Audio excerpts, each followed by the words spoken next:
Hey, good afternoon, everybody. It's America's Credit and Finance Drill Sergeant, Rev, also known as King Bey. Hey, I just wanted to come to you to talk to you today real quick about some things. There are a lot of people dealing with a lot of different challenges right now in our economy, difficulties in our world, and a lot of people are looking to, achieve great things. And everybody wants to get the big house, the big car, big music career, rap career, professional athlete career, whatever the case might be. A lot of people are trying to achieve certain things, and it concerns me because I see a lot of people that want to do big things, but they haven't put in the work, and they're trying to take a lot of shortcuts. And I find today that we live in somewhat of a microwave society where people want things really quick. They want to snap a finger and they want it to be overnight. And the unfortunate thing is that they haven't laid the foundation. Now, in construction, we learn that before you can build a skyscraper, you have to dig deep in the ground to build a sub foundation. You have to put pilings in the ground. Then you have to lay the foundation level and square. And it's only then when those pilings are in the ground and the sub foundation is prepared and the foundation is prepared that you can then build that skyscraper layer upon layer upon layer, and it can go up 100 stories, and it stands through all the wind, the rain, the snow, because it's deep, deep, deep, deep, deep underground. And what I want to say to you today, a lot of people are trying to go to high places. They're trying to go to high levels of achievement, but they haven't prepared their own emotional, psychological, and spiritual ground. They haven't built their character.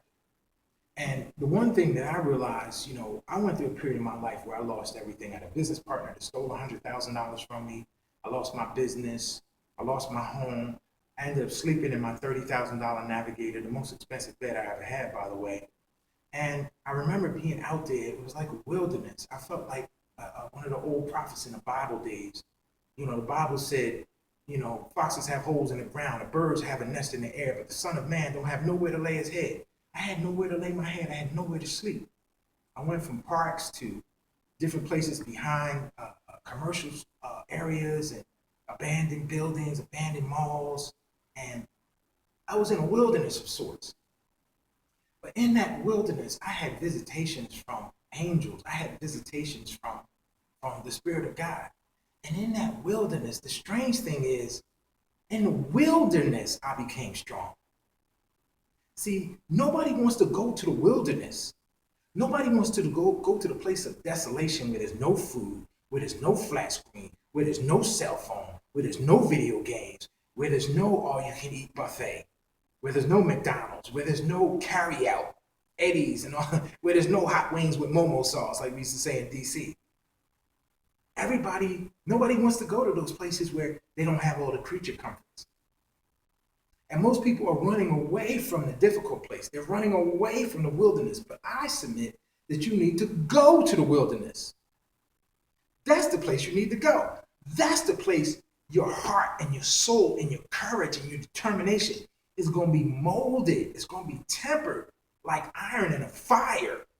And you're going to become like steel. You'll become so strong. You'll become a beast. You'll make weak people feel uncomfortable. When I walk in a room, I try to slip in the back, sit in the back real quiet.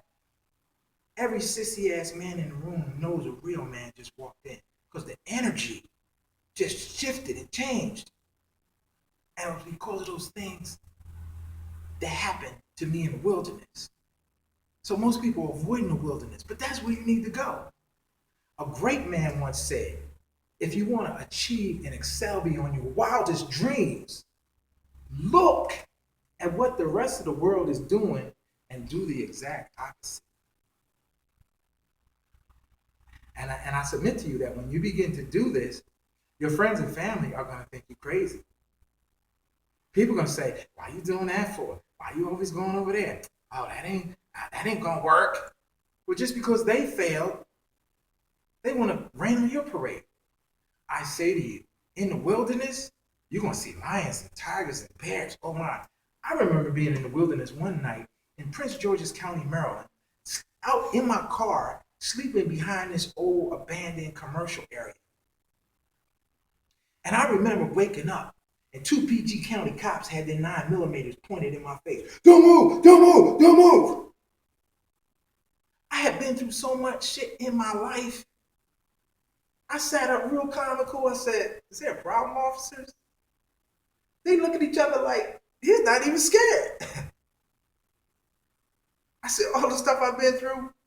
I said, I'm a Marine. I had guns pointed at me before. I said, aside from the fact, I'm not violating any ordinance or any law. Well, what are you doing out here? I said, obviously, I'm trying to get some sleep. And earlier in exchange, my keys dropped out of my ignition. And when I went to reach to pick them up, the one of them cocked his gun. I'll blow your fucking brains out. And I looked at him, I said, really? And I bent down and got my keys. Because the wilderness had made me so strong that I had no fear, even of death. Sounds crazy, doesn't it? You won't overstand it. Notice I said you won't overstand it until you live through it. And sometimes people don't understand why I am the way I am, why I think the way I think, why I do the things I do. That wilderness does something to you, because when you live in a wilderness with nothing, not knowing where your next meal is coming from, going every morning to wash up in a McDonald's bathroom. See, when people see me now, my all white crushed linen with my $1,000 watch and my $1,000 ring and my bling and my stones and all my tight gear and a house, they think I've always lived a life of ease. But it's been the exact opposite. And I say to you that when you avoid the wilderness, you avoid your greatness. 9 out of 10 people you meet are looking for the easy way out. And they'll never be great. Because even if they achieve something of some status, they'll end up losing all of it. Because it's a strange thing that happens. When you get up to a place that you haven't really earned the right to be, you'll fall. Because you're not strong enough to handle that thing. It's just like bodybuilding. What I learned, one of the first things I learned in bodybuilding. How do you develop the size, the density, and the strength of a muscle? You constantly overload it with heavier and heavier weight. When that weight gets 80, you put more weight. You put 20, then you put 30. The muscle gets bigger. It gets stronger. It gets denser. It gets more defined. It's able to do more work, and you overload it. Well, most people are lifting the 5-pound weight of life, and they don't want the heavy weight, but they don't realize it's the heavy weight of life that makes you strong. You read these stories about these millionaires and billionaires and the stuff they went through, how they lost everything, and their wife left them, and all their friends laughed at them, and they filed bankruptcy 6 times, and then boom, you see them on TV and you think it was 1, 2, 3. No, they were in the wilderness, and they were lifting that heavy weight. And guess what? The same way it is with your physical muscles, it's with your spiritual, psychological, and emotional muscles. It's with your brain, with your heart, with your character. If you haven't done any work, then even if you achieve a little something, if you don't have the strength to stay there, you'll fall. And there's nothing worse than achieving a certain level of success and losing it. Because once you've tasted it, you'll never be the same. And so I submit to you that if you want to achieve and maintain it, you have to be willing to go through the wilderness. When a difficult time comes, say, hey, I'm so glad this happened because I needed this. I needed this little psychological, emotional workout. I needed this. Get on the ground and do some push-ups, do some sit-ups, go running. You know, be like, oh man, I'm so glad that deal didn't go through. I probably didn't want to be in business partnership with that guy anyway. He seemed kind of shady. Sometimes the strange things, the worst things that happen can be the best things that happen. So I say to you, the wilderness is a place that you should seek. The place where there's no comfort. The place where it's cold and it's wet and it's lonely and it's dark. That's where you need to go. Because it's not until you go there that you will find out who you really are. Most people have an identity crisis in life. They have no freaking idea who they are. They got on a Donna Karan jacket, some DKNY slacks. They got on some non-West shoes. They got a Apple iPhone. They have all of these names on there, and they don't know who the fuck they are. But I got that designer drone, that big face drone, holler.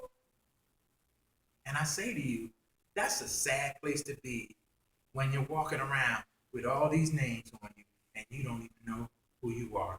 A lot of people are like that. They have an identity crisis. But when you go to that wilderness and you come out, you realize you're more than just these clothes that you wear. Because when you lose everything, like I did twice, oh man,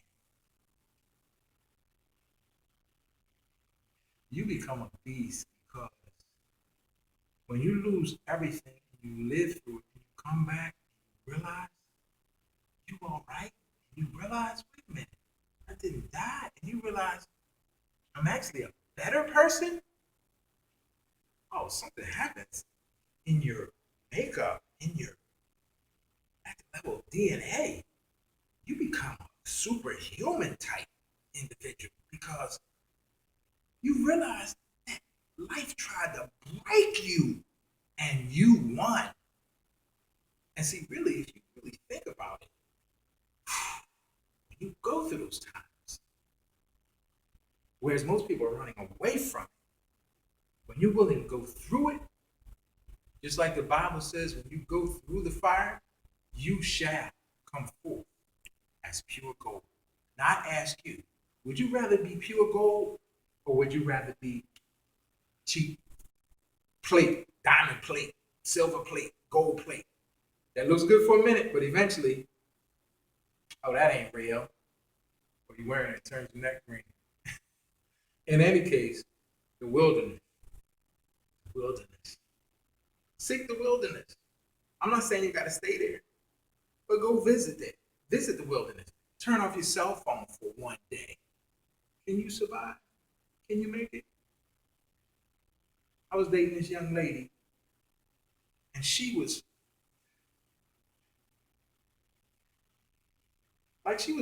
making love, like she was having a relationship with her cell phone. I was like, damn, I'm like, three's a crowd. I need to leave. Oh yeah. She rubbing it all. I'm like, um, what's happening with the cell phone? Can you survive without TV for a day? Can you survive without validation from your friends? Some people can't do anything without asking their friend.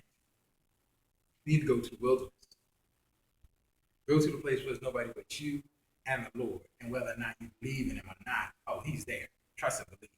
Because if you go through that wilderness, he's going to tap you on the shoulder. He's going to show you who you really are. He's going to tell you, he's going to show you those bad habits that you need to lose. He's going to show you that stank attitude that you need to change. He's going to make you check yourself before you wreck yourself. I'm telling you, that wilderness, boy.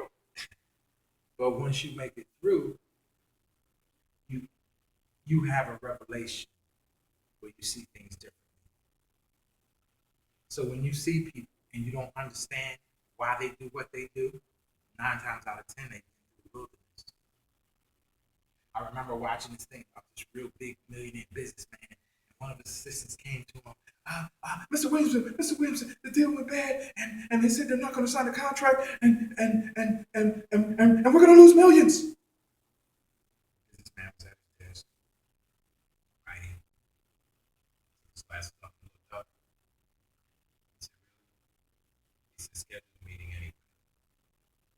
But Mr. Williamson, you didn't hear him? He said, schedule a meeting anyway. And he had a reputation for when people came in his office all upset about something that had happened. He wasn't moved. He wasn't fazed because he knew he had peace down in his heart and his soul. And he had been through that wilderness. And regardless to what was going on, he was going to be able to figure it out. That's the other thing that happens in the wilderness. It's quiet. Ooh, some of y'all can't handle this. It's quiet.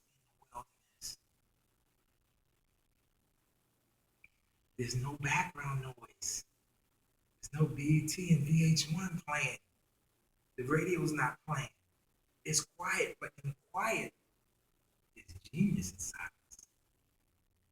And at the end of the day, you can hear things that you don't normally hear. You can begin to see things that you might not ever see in the quiet place. See, most people have so much noise going on, they don't even realize that they're not even thinking their own thoughts. You're thinking the thoughts somebody else told you to think. You're wearing the outfit they told you to wear on BT or the videos. You're wearing the sneakers you saw somebody playing on the NBA Finals. You got your hat on back and your pants same because what you saw Young Jeezy and all these other people in the video. And you don't even know, you're not even thinking your own thoughts aren't even yours. Because McDonald's and Donna Karen and Nine West and Gucci and Prada and all these other people are bombarding you. And you never have silence to begin to develop an independent thought of your own. Oh, some of y'all gonna be pissed with me, but it's okay. My grandma used to say, tell the truth and shame the devil, baby. I'm sorry. The wilderness, man. Be willing to go through the wilderness. Don't be a punk. Don't be a sissy. Handle your man up, woman up. Do what you gotta do. And guess what? You'll be better for the experience. You'll be better for the experience. Anyway, I didn't mean to beat up on you, but you know the rough rev? I'm gonna tell you the truth. Nothing but the truth. The whole truth. So help me God. And guess what? Ready or not, I'm coming to your town soon. You better get ready, because ready or not, here I come.